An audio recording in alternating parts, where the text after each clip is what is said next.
Hello student, स्वागत है आपका हमारे यूट्यूब चैनल मैथ इंडियंस में।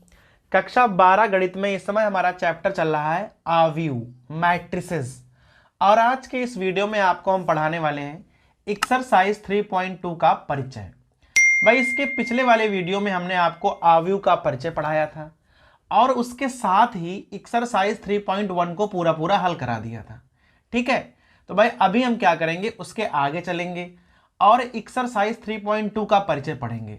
अर्थात भाई 3.2 के पहले जो भी हमें आव्यूह के बारे में पढ़ना होगा वो हम आपको इस वीडियो में पढ़ा देंगे और इसके अगले वाले वीडियो में हम आपको एक्सरसाइज 3.2 पढ़ाने वाले हैं। ठीक है भाई, अगर आपको हमारे पिछले वीडियोस देखने हैं तो आप हमारी प्लेलिस्ट में से देख सकते हो, लिंक डिस्क्रिप्शन में रहता है। ठीक है, तो भाई चलिए शुरू करते हैं आज का वीडियो। अभी क्या है कि एक्सरसाइज 3.2 पढ़ने से पहले आपको पढ़नी पड़ेंगी आव्यूहों पर संक्रियाएं, ऑपरेशंस ऑन मैट्रिसेस। ठीक है, तो भाई यहां हम कुल मिलाकर 3 प्रकार की संक्रियाएं पढ़ेंगे। पहला है आव्यूह का योग, दूसरा है आव्यूह का अदिश से गुणन स्केलर प्रोडक्ट, फिर भाई तीसरा है आव्यूहों का गुणन।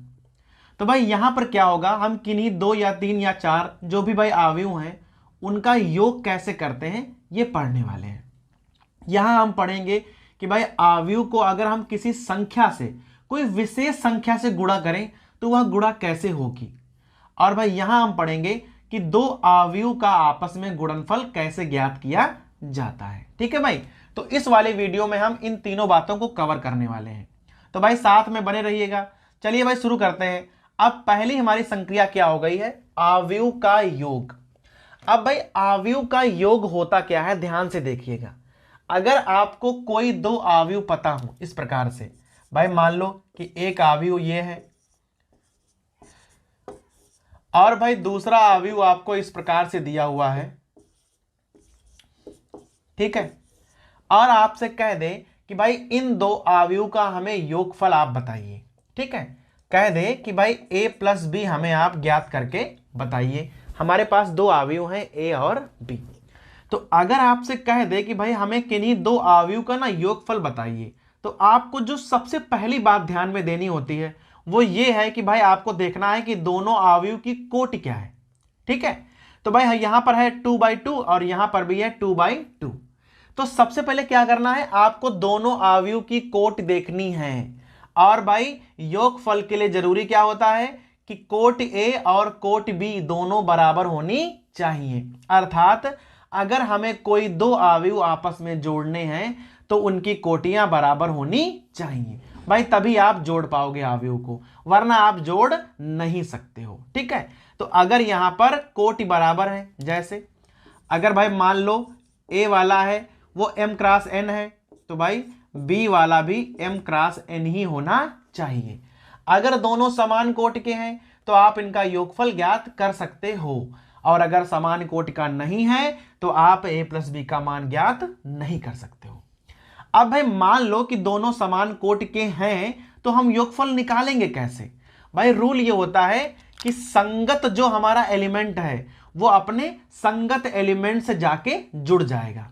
जैसे ये a11 है तो यहां पर जो a11 है आपस में जुड़ जाएंगे, ये a12 है ये a12 है, ये आपस में जुड़ जाएंगे। a21 है a21 है, आपस में जुड़ जाएंगे। a22 है a22 है, आपस में जुड़ जाएंगे। तो क्या करना है भाई, सबसे पहले कोटि देखनी है। कोटि अगर बराबर है तो आप जोड़ सकते हो, वरना आप नहीं जोड़ सकते हो। उसके बाद क्या करना होता है, उसके बाद संगत अवयव आपस में जुड़ जाएंगे। जैसे यहां 1 के साथ आप 7 जोड़ दो, इस प्रकार से 3 के साथ 8, 2 के साथ 9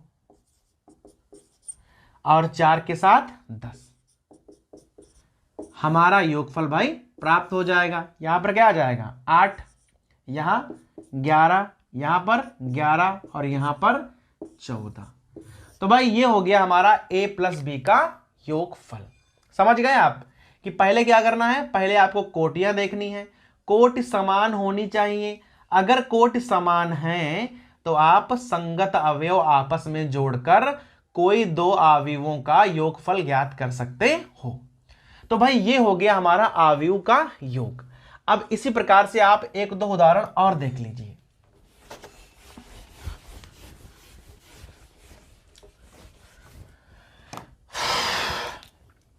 अब भाई मान लो कि हमारे पास कोई a इस प्रकार से दिया हुआ है,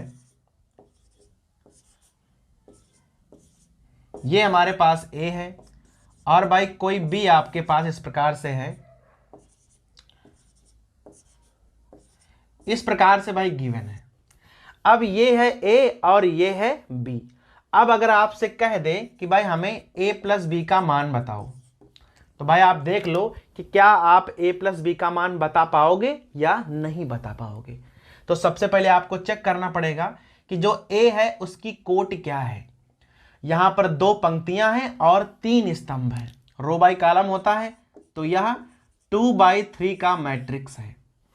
यहां पर देखो भाई 3 पंक्तियां हैं और 2 कॉलम हैं, तो यह वाला 3/2 का मैट्रिक्स है। ये 2/3 का है, ये 3/2 का है, दोनों की अलग अलग कोटि है। अगर अलग अलग कोटि है तो आप a प्लस बी का मान ज्ञात नहीं कर सकते हो, क्योंकि भाई आपको यहां संगत अवयव मिलेंगे ही नहीं।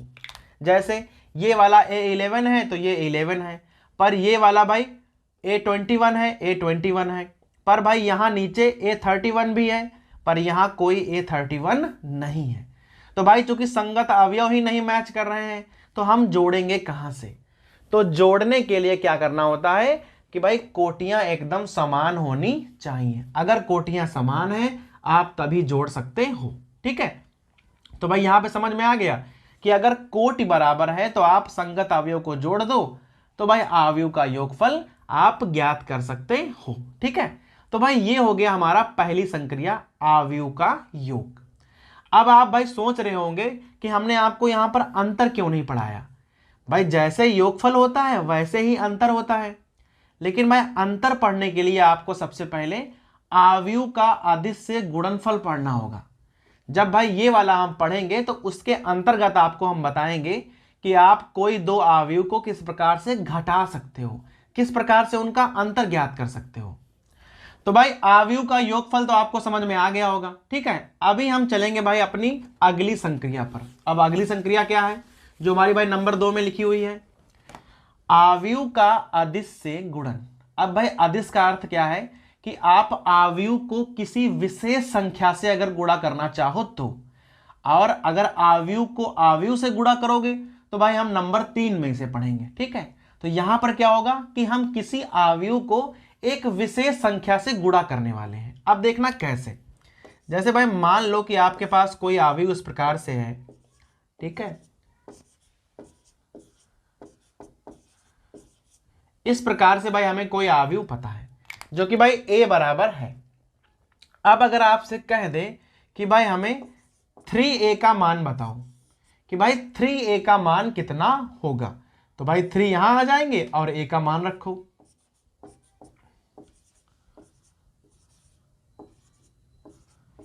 इस प्रकार से अब अगर आपको 3a का मान ज्ञात करना है तो आप क्या करोगे, भाई बाहर संख्या 3 लिखी हुई है तो भाई 3 की गुणा आप समस्त अवयवों से करोगे। भाई जितने भी एलिमेंट्स हैं आपको सब में 3 से गुणा करनी पड़ेगी।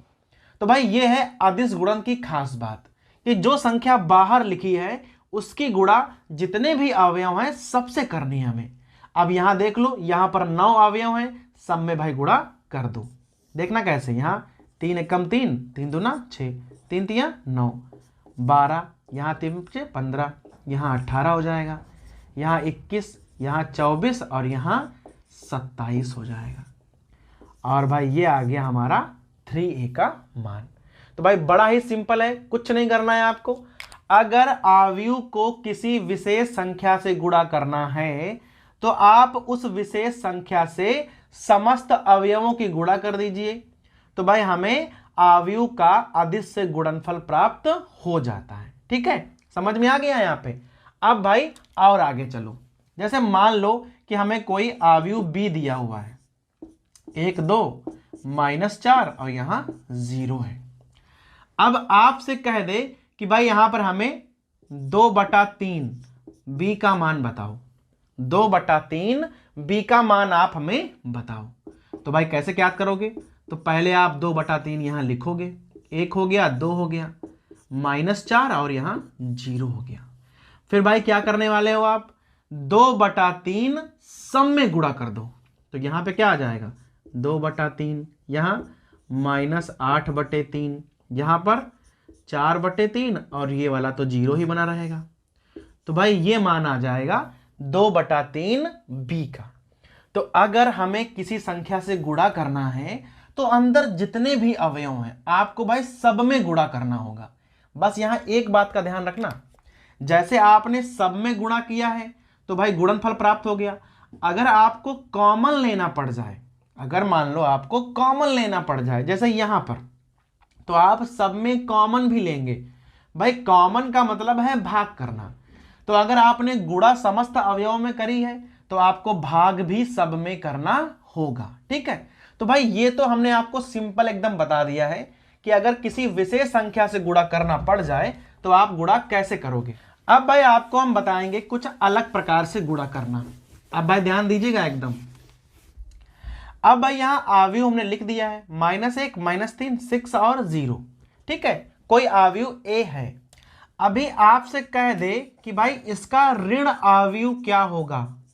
ऋण आव्यूह, भाई ऋण आव्यूह का मतलब है जैसे ये ए है तो इसका -a कितना होगा? भाई ये वाला a है तो अगर हम इसका -a ज्ञात करना चाहें तो हम कैसे ज्ञात करेंगे? तो भाई सिंपल तरीका है, आप a को -1 से गुणा कर दो। और भाई गुणा करना अभी आपको हमने सिखाया है कि कोई विशेष संख्या से गुणा कैसे करी जाती है। तो अगर आपको -a ज्ञात करना है तो आप क्या करोगे?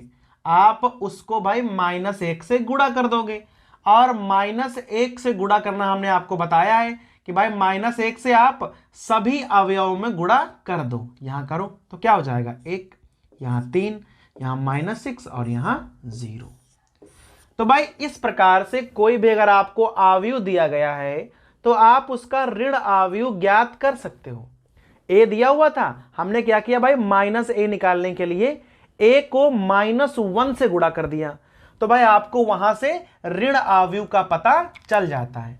अब भाई ये बड़ा ही सिंपल है, तो आपको एक ही बार में समझ में आ गया होगा कि अगर आपको ऋण आव्यूह ज्ञात करना है तो आप कैसे ज्ञात करोगे। ठीक है, अब आपको हम बताने वाले हैं, जैसे अभी आपको हमने बताया था कि आव्यूह का योग कैसे करते हैं, तो भाई अभी हम आपको बताएंगे कि आव्यूह का अंतर कैसे करते हैं। ठीक है, तो भाई अगर आपको कोई दो आव्यूह पता है उन्हें हम घटाएंगे कैसे। अब बहुत ध्यान दीजिएगा, जैसे मान लो भाई ए दिया हुआ है हमारा 4, 5, 6, 7 इस प्रकार से, और हमारे पास कोई बी है -1, -2, 3 और यहां भाई मान लो 5 लिखा हुआ है। ठीक है, ए और बी हमारे पास कोई दो आव्यूह हैं। अभी हमें क्या करना है? हमें निकालना है इन दोनों का अंतर a - b। तो भाई प्रैक्टिकली क्या होता है कि आप डायरेक्ट घटा सकते हो, संगत अवयव से संगत अवयव घटा दो तो आपको अंतर प्राप्त हो जाता है। लेकिन भाई अगर आप एकदम ऑपरेशन से चलो तो भाई हम डायरेक्ट ये क्रिया नहीं करते हैं। हम करते क्या है देखना, हम इन दोनों को जोड़ते हैं, इन दोनों को जोड़ते हैं, लेकिन b का ऋण आव्यूह a में जोड़ोगे तो भाई वह अंतर के बराबर आ जाएगा। जैसे आपको a में से b घटाना है तो हम क्या करेंगे? a में b का ऋण आव्यूह जोड़ देंगे। ठीक है, बात एक ही हो गई ना भाई, प्लस माइनस माइनस हो जाएगा। अब आप इसे इस प्रकार से भी लिख सकते हो, इस प्रकार से a + -1b।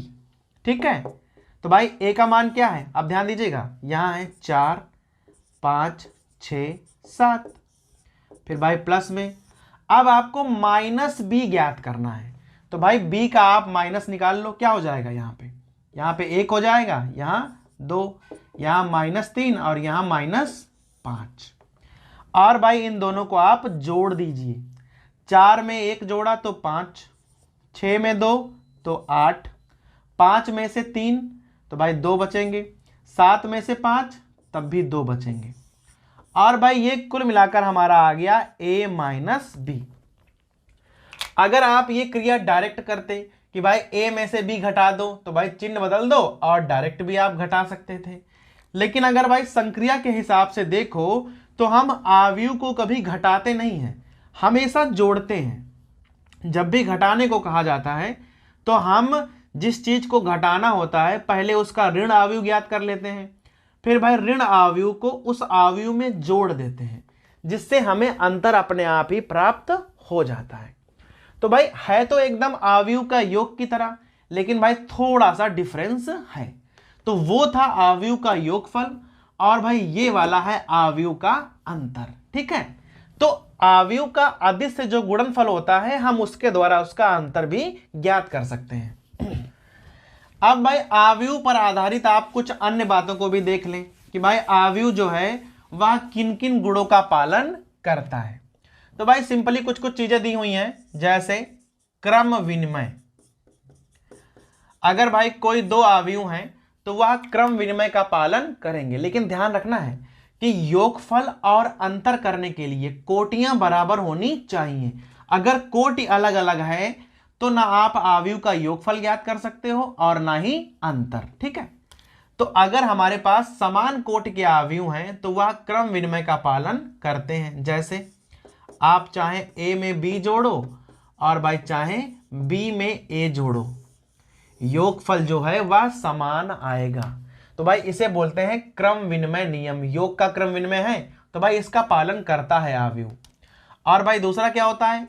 दूसरा होता है साहचर्य, इसका भी पालन करता है। अब ये होता क्या है? a प्लस बी प्लस सी बराबर a प्लस और भाई b प्लस सी। अगर हमारे पास कोई तीन आव्यूह हैं और उन्हें आप इस प्रकार से रखो तो जो आव्यूह हैं वह इस नियम का भी पालन करते हैं और इस नियम को बोलते हैं योग का साहचर्य नियम, एसोसिएटिव लॉ। और ये होता है भाई cumulative law, a plus B बराबर b प्लस ए। तो भाई ये बड़ी सिंपल चीजें हैं जो आपको दिमाग में रखनी है कि जब आव्यूह को हम जोड़ते हैं तो वह क्रम विनिमय और साहचर्य दोनों नियम का पालन करता है। ठीक है, तो भाई यहां तक क्या हुआ कि हमारी दो संक्रियाएं पूरी हो गई, एक तो आव्यूह का योगफल और दूसरा आव्यूह का अदिश से गुणनफल। यहां तक भाई आपको समझ में भी आ गया होगा, बड़ा ही सिंपल था। अब भाई जो ये तीसरा पॉइंट है यहां पर भाई क्या है, आपको आंखें और कान भाई सब कुछ एकदम ढंग से खोलना है, क्योंकि भाई आव्यूहों का जो गुणनफल है वह भाई अक्सर क्या होता है, अक्सर भाई पहली बार में समझ में नहीं आता है, क्योंकि भाई थोड़ा सा कठिन रहता है। तो अभी हम आपको बताने वाले हैं कि अगर आपके पास कोई दो आव्यूह हैं, कोई दो आव्यूह हैं तो उन्हें आप किस प्रकार से गुणनफल प्राप्त कर सकते हो उनसे, और भाई क्या क्या कंडीशन होती हैं वो आप सब जानोगे। तो भाई यहां पर आपको काफी ध्यान देना पड़ेगा। ठीक है, अभी शुरू करते हैं गुणनफल को। अब भाई गुणनफल के लिए एक जो मस्ट कंडीशन है वो आपको भाई पता होनी चाहिए। मान लो आपके पास कोई ए दिया हुआ है और कोई बी दिया हुआ है, दो हमारे पास आव्यूह हैं ए और बी। अगर हमें इनका ए क्रॉस बी निकालना है तो भाई सबसे पहली कंडीशन क्या होती है कि ए में जो स्तंभ होते हैं और बी में जो पंक्तियां होती हैं दोनों बराबर होनी चाहिए। अर्थात पहले वाले के स्तंभ और दूसरे वाले की पंक्तियां बराबर होनी चाहिए। अगर बराबर नहीं है तो आप ए क्रॉस बी का मान नहीं ज्ञात कर सकते हो। तो भाई जब भी आपको गुणनफल पूछेगा तो आप पहली बात क्या देखोगे कि ए के स्तंभ और बी की पंक्तियां बराबर बराबर हैं या नहीं है। अब अगर आप इसे भाषा में लिखना चाहो तो भाई कैसे लिखा जाता है, अगर ए जो है वो m क्रॉस n का है और b जो है वो n क्रॉस p का है, ध्यान रखना a जो है वो m क्रॉस n कोटि का है और जो b है वो n क्रॉस p कोटि का है। अब देखो ये वाला स्तंभ होता है और पहली वाली पंक्तियां होती हैं, तो पहले वाले के स्तंभ और दूसरे वाले की पंक्तियां अगर बराबर हैं तो आप ए क्रॉस बी ज्ञात कर सकते हो। और ए क्रॉस बी की कोटि क्या होगी, n और n को छोड़ दो जो समान है, क्या बचा m क्रॉस p। जो हमारा क्रॉस प्रोडक्ट प्राप्त होगा उसकी कोटि क्या होगी हमेशा m क्रॉस p, अर्थात पहले वाले की पंक्तियां और दूसरे वाले का स्तंभ, और जो चीजें बराबर बराबर थी वो गायब हो जाएंगी।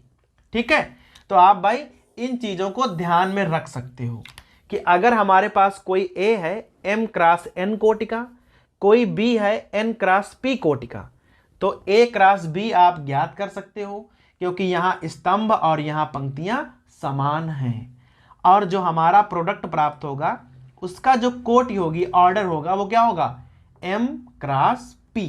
समझ में आ गया भाई? तो आपको ये बात पहले ही नोट करनी है कि अगर ऐसा नहीं है तो आप प्रोडक्ट ज्ञात नहीं कर सकते हो। ठीक है, अगर आपको यहां तक समझ में आ गया है तो भाई आगे चलते हैं। अब आपको हम भाई गुणा करके दिखाने वाले हैं। पहले तो आपको हम बताएंगे एकदम भाई सिंपल, ठीक है, एकदम सिंपल सवाल। अब भाई मान लो यहां पर हमारे पास कोई आव्यूह है, इस प्रकार से है, ये भाई 2/2 का आव्यूह है, और यहां पर हम मान लो भाई b कोई आव्यूह है, इस प्रकार से है। अब हमारे पास a और b दो आव्यूह हैं। अगर आपसे पूछ दे कि भाई आप इनका प्रोडक्ट ज्ञात करो, a क्रॉस b ज्ञात करो, तो क्या आप कर सकते हो? तो भाई आप सबसे पहले ये चेक कर लो कि a और b की कोटि क्या क्या है। तो भाई a की कोटि है 2/2 और b की कोटि है भाई दो पंक्तियां हैं और 3 स्तंभ हैं 2/3। अब देख लो पहले वाले के स्तंभ और दूसरे वाले की पंक्तियां समान हैं, तो आप समझ जाओ कि आप यहां गुणा कर सकते हो, और जो गुणा आने वाली है उसकी कोटि क्या होगी, ध्यान देना, ये 2 और 2 छोड़ दो, ये 2 और 3 बचेंगे। 2/3 का हमें मैट्रिक्स प्राप्त होने वाला है, अर्थात 2 पंक्तियां होंगी और 3 स्तंभ हमें प्राप्त होंगे। पहली बात तो यहां से आप भाई ये समझ पाओगे कि हम गुणा कर सकते हैं या नहीं कर सकते हैं। लेकिन अब गुणा हम करेंगे कैसे, इस बात का भाई विशेष ध्यान दो। गुणा करते हैं हमेशा रो बाई कॉलम, इधर की पंक्ति लेंगे, इधर का स्तंभ लेंगे, और हम गुणा करने वाले हैं। बहुत ध्यान दीजिएगा। अब इसकी पहली पंक्ति ये है और इसका पहला स्तंभ ये है, इनकी हम आपस में गुणा करने वाले हैं। संगत चीजों की गुणा करी जाएगी, जैसे 6 की गुणा 2 के साथ में, तो यहां क्या हो जाएगा 6 दूनी 12, प्लस का निशान लगा लो। 9 की गुणा 7 के साथ में, 9 7 63, गुणा खत्म। अब भाई ऊपर वाला आइटम आ गया, अब नीचे वाला ले लो, गुणा हम पहले वाले के साथ में ही करेंगे, अर्थात 2 और 3 की गुणा 2 और 7 के साथ में करने वाले हैं। तो 2 की गुणा 2 के साथ में, 2 दूनी 4, 3 गुणा 7 के साथ में, 7 तियां 21, गुणा खत्म। अब भाई पहला वाला स्तंभ पूरा हो गया। अब आ जाओ दूसरे वाले स्तंभ पर, 6 और 9, यहां 6 और 9, 6 की गुणा 6 के साथ में, यहां हो जाएगा 36, 9 की गुणा 9 के साथ में 81, फिर 2 और 3 की गुणा 6 और 9 के साथ में, 2 छंग 12 प्लस 9 तियां 27, ये भी गुणा खत्म हो गई। अब भाई लास्ट का स्तंभ बचा है 0 और 8, फिर 6 और 9 को ले लो, 6 की गुणा 0 के साथ में तो 0, प्लस 9 की गुणा 8 के साथ में 72, फिर 2 की गुणा 0 के साथ में तो भाई 0, 3 गुणा 8 के साथ में 24। अब देखना आपने ये 2/3 का मैट्रिक्स प्राप्त हो गया, 2 पंक्तियां हैं और 3 हैं स्तंभ। आप भाई इसे सरल करके आप लिख सकते हो, 12 और 63 75 हो जाएगा, यहां पर आ जाएगा 25, यहां भाई 36 और 81 117 हो जाएंगे, यहां पर आ जाएगा 39, यहां पर भाई 72 और यहां आ जाएंगे 24। तो भाई ये आ जाएगा हमारा A क्रॉस B। तो भाई इसी को ना आप दोबारा से देख लो ताकि भाई आपको अच्छे से समझ में आ जाए गुणा कैसे करनी होती है। सबसे पहले आप चेक करो कि इसका भाई ऑर्डर क्या है, 2/2, यहां 2/3, इसके स्तंभ और इसकी पंक्तियां अगर समान हैं तो आप गुणा कर सकते हो, अन्यथा नहीं। समान थी तो हम ए क्रॉस बी लिख सकते हैं। अब ए क्रॉस बी का ऑर्डर क्या होगा, इसका स्तंभ और इसकी पंक्तियां छोड़ दो, 2 और 3 बचे तो 2/3 होगा, अर्थात 2 पंक्तियां आएंगी और 3 आएंगे स्तंभ। पहली बात तो फिर गुणा करते कैसे हैं, यहां पंक्ति लेंगे तो यहां स्तंभ लेंगे, पहले वाले में पंक्ति और यहां स्तंभ, और संगत अवयव की गुणा करके जोड़ देंगे। जैसे 6 की गुणा 2 के साथ में 12, फिर 9 की गुणा 7 के साथ में 63, गुणा खत्म हो गई। फिर ये ऊपर था तो ऊपर लिखा, अब ये नीचे है तो उसके नीचे लिखेंगे। 2 की गुणा 2 के साथ में तो 4, 3 गुणा 7 के साथ में तो 21। अब पहला वाला पूरा हो गया।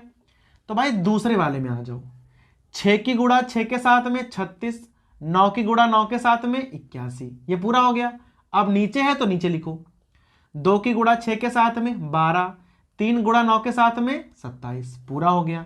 अब बचा आखिर वाला, 6 की गुणा 0 के साथ में 0, 9 8 72, फिर 2 की गुणा 0 के साथ में 0, 3 गुणा 8 के साथ में 24।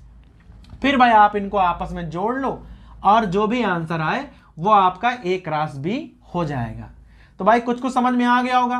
अभी हम आपको 1-2 और उदाहरण देने वाले हैं, तो भाई आपको एकदम क्लियर हो जाएगा कि हम इनका ए क्रॉस बी कैसे निकाल सकते हैं। अब भाई इस वाले उदाहरण को ना एकदम ध्यान से देखिएगा, हमने ए ले रखा है और यहां बी ले रखा है। तो सबसे पहले आपको देखना पड़ेगा कि ए की कोट क्या है। तो भाई ए की कोट क्या है, 2 पंक्तियां हैं 3 स्तंभ है, ये 2/3 का मैट्रिक्स है। और भाई बी वाला 3 पंक्तियां हैं और 2 स्तंभ है, ये वाला 3/2 का मैट्रिक्स है। तो देख लो भाई, इसके स्तंभ और इसकी पंक्तियां मैच कर रही हैं, अर्थात आप यहां ए क्रॉस बी ज्ञात कर सकते हो। और ए क्रॉस बी की कोट क्या होगी, 3 और 3 को छोड़ दो, 2 और 2 बचेंगे, अर्थात वह 2/2 का मैट्रिक्स होना चाहिए। अब हम भाई करने वाले हैं गुणा। बहुत ध्यान से देखिएगा कि हम ए क्रॉस बी को कैसे निकालेंगे। तो पहले समझ में आ गया कि अगर स्तंभ और पंक्तियां बराबर हैं तो आप गुणा की शुरुआत करोगे, अगर बराबर नहीं है तो आप लिख दोगे कि ए क्रॉस बी परिभाषित नहीं है, कांट बी डिफाइंड। ठीक है, तो चूंकि यहां परिभाषित है तो हम ए क्रॉस बी की गुणा करने वाले हैं। अब गुणा करते कैसे हैं, इसकी पंक्तियां लेंगे तो इसका लेंगे स्तंभ। अब देखना, और संगत गुणा करेंगे, पहला पहले के साथ में, दूसरा दूसरे के साथ में, तीसरा तीसरे के साथ में, और जोड़ लेंगे। बहुत ध्यान देना आप कैसे, 1 की गुणा 2 के साथ में तो 2 आ जाएगा, -2 और 4 तो -8 आ जाएगा, 3 और 2 तो 6 आ जाएगा। क्लियर हो गया, ये और ये पूरा हो गया। अब अगर नीचे वाला लेंगे तो हम नीचे लिखेंगे। अब इसकी पूरी गुणा पहले वाले स्तंभ के साथ में, -4 और 2 यहां हो जाएगा -8, फिर 2 और 4 तो यहां +8, 5 और 2 तो यहां हो जाएगा +10। पहला वाला पूरा हो गया। फिर अब पहली पंक्ति और दूसरा स्तंभ ले लो, 1 की गुणा यहां 3 के साथ में तो यहां आ जाएगा 3, -2 की गुणा 5 के साथ में तो -10, 3 की गुणा 1 के साथ में तो यहां +3, पूरा हो गया। अब नीचे वाला लेंगे तो नीचे लिखेंगे, -4 की गुणा 3 के साथ में यहां हो जाएगा -12, 2 की गुणा 5 के साथ में 10, और 5 गुणा 1 के साथ में +5, पूरा हो गया भाई। अब केवल आपको हल करके बता देना है। यहां 6 2 8 और -8 0 हो जाएंगे, यहां पे 10 आ जाएगा, यहां भाई 3 3 6 तो यहां बचेंगे -4, और यहां 10 5 15, यहां बचेंगे 3। तो भाई ये आपका आ गया ए क्रॉस बी। समझ में आ गया कि नहीं भाई, कि सबसे पहले देखना है कि स्तंभ और पंक्तियां बराबर हैं या नहीं है। अगर बराबर हैं तो आप गुणा कर सकते हो। फिर भाई आप पहले ही सोच लिया करो कि उसकी कोट कितनी होनी चाहिए, जो हम गुणा कर रहे हैं उसकी, तो 2/2 की होगी। तो भाई उत्तर भी 2/2 में आएगा। यहां से क्लियर हो गया। अब एक बात का यहां पर ध्यान देना और है कि क्या आप बी क्रॉस ए ज्ञात कर सकते हो, बी क्रॉस ए। तो आपको पहले बी देखना पड़ेगा, बाद में ए देखना पड़ेगा। ठीक है, तो बी वाला 3/2 का मैट्रिक्स है और ए वाला 2/3 का मैट्रिक्स है। तो देख लो, इसके स्तंभ और इसकी पंक्तियां आपस में बराबर हैं, तो आप बी क्रॉस ए को भी ज्ञात कर सकते हो। तो अगर इस प्रकार की कोई कोटि है कि उल्टा कोटि के दो आव्यूह आपको दिए हुए हैं, तो वहां आप ए क्रॉस बी और बी क्रॉस ए दोनों ज्ञात कर सकते हो, पहली बात। फिर आपको ध्यान देना है कि जो बी क्रॉस ए है वह किस कोटि का होगा। तो आप जो चीजें बराबर है ना भाई, ये चीज चेक की हो आप कि दोनों बराबर हैं, तब ना गुणा कर रहे हो, तो इन दोनों को छोड़ दिया करो, 3 और 3 बचेंगे, अर्थात ये वाला 3/3 का मैट्रिक्स है, बड़ा सा बना लो, क्योंकि भाई 3/3 का बनने वाला है तो बड़ा उत्तर आएगा। अब गुणा करेंगे कैसे, पहले बी लिखो बाद में ए लिखो, पहले बी है बाद में ए है, तो भाई मान लो कि पहले बी लिखा है बाद में ए लिखा है, तो शुरुआत हम बी से करेंगे, इसकी पंक्तियां लेंगे, इसका स्तंभ लेंगे और गुणा करेंगे। तो 2 3 यहां 1 और -4 करो, 2 की गुणा 1 के साथ में तो 2, 3 की गुणा -4 के साथ में तो -12, पूरी हो गई। फिर 4 और 5 बीच में लिखे हैं तो बीच में लिखेंगे, स्तंभ वही रहने दो, 4 एकम 4, 5 गुणा -4 के साथ में -20। फिर इसे ले लो, ये नीचे है तो हम नीचे लिखेंगे, 2 और 1 1 और -4 तो 2 एकम 2, और यहां 1 और -4 -4, गुणा पूरी हो गई। पहला स्तंभ आ गया, देख रहे हो। अब दूसरा स्तंभ लेंगे तो फिर 2 और 3 गुणा -2 और 2 के साथ में, तो यहां हो जाएगा -4, और यहां पर क्या हो जाएगा 3 दूना 6। अब 4 और 5 को ले लो तो 4 दूनी -8, ठीक, और यहां 5 दूनी 10। अब नीचे है तो नीचे वाले ले लो, 2 दूनी -4, और भाई यहां पर क्या हो जाएगा यहां 1 दूना 2, क्लियर हो गया, 2 चीजें आ गई। अब भाई 2 स्तंभ पूरे हो गए, अब ले लो तीसरा स्तंभ, पंक्तियां वही रहेंगी, पहले 2 और 3 को ले लो, तो यहां 2 तियां 6 प्लस, अब भाई यहां क्या हो जाएगा 3 पचे 15, अब इसको ले लो, 4 तियां 12 प्लस 5 25, फिर यहां 2 और 1 ले लो, स्तंभ वही वाला रहेगा, 2 तियां 6, यहां 1 पंचे 5, ठीक है। अब आप बी क्रॉस ए का मान बड़े ही आराम से ज्ञात कर सकते हो, देखना कैसे, यहां आ जाएगा -10, यहां -16 और -2, यहां पर 2 2 और -2, भाई ध्यान रखना गुणा, यहां 16 5 21, यहां 37 और 6 5 11, इस प्रकार से भाई आप मान ज्ञात कर सकते हो। तो देखा आपने भाई, कभी कभी ऐसा होगा कि हम ए क्रॉस बी और बी क्रॉस ए दोनों का मान ज्ञात कर सकते हैं। कब ऐसा होगा, जब उल्टा कोटि के 2/3 तो यहां 3/2 दो हमें मैट्रिक्स गिवन होंगे, तब समझ में आ गया कि नहीं। लेकिन ए क्रॉस बी और बी क्रॉस ए दोनों का मान बराबर नहीं होगा। बराबर कैसे होगा भाई, कोटियां ही बराबर नहीं है, ये 2/2 का मैट्रिक्स आ गया, ये 3/3 का मैट्रिक्स आ गया। तो भाई कभी भी ए क्रॉस बी और बी क्रॉस ए का मान बराबर नहीं होगा। केवल एक कंडीशन ऐसी है, केवल एक कंडीशन ऐसी है कि ए क्रॉस बी और बी क्रॉस ए का मान बराबर बराबर होगा। अगर नॉर्मली आप देख लो तो भाई ए क्रॉस बी और बी क्रॉस ए बराबर बराबर नहीं होते हैं, ठीक है। चाहे समान कोटि के ही क्यों ना हो तब भी बराबर नहीं होते हैं, लेकिन केवल एक कंडीशन है तब ये बराबर हो जाते हैं। अब भाई बराबर कब होते हैं, अगर समान कोटि के, पहली बात तो भाई कोटि जो है वह समान होनी चाहिए, और भाई दूसरी बात विकर्ण आव्यूह अगर हैं, समान कोटि भी होनी चाहिए, और भाई विकर्ण आव्यूह अगर हैं तो ए क्रॉस बी और बी क्रॉस ए का मान बराबर होगा। अन्यथा कभी भी बराबर नहीं होगा।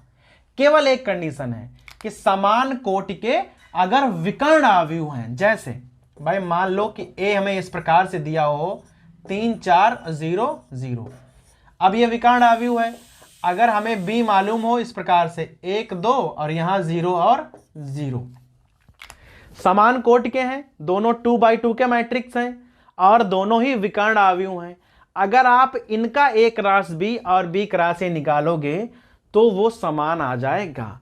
और भाई अगर ये कंडीशन नहीं है तो कभी भी ए क्रॉस बी और बी क्रॉस ए बराबर नहीं होगा। ठीक है, तो भाई अगर आपको इतना सब कुछ समझ में आ गया है तो अब इसके अगले वाले वीडियो में हम एक्सरसाइज 3.2 को शुरू कर सकते हैं।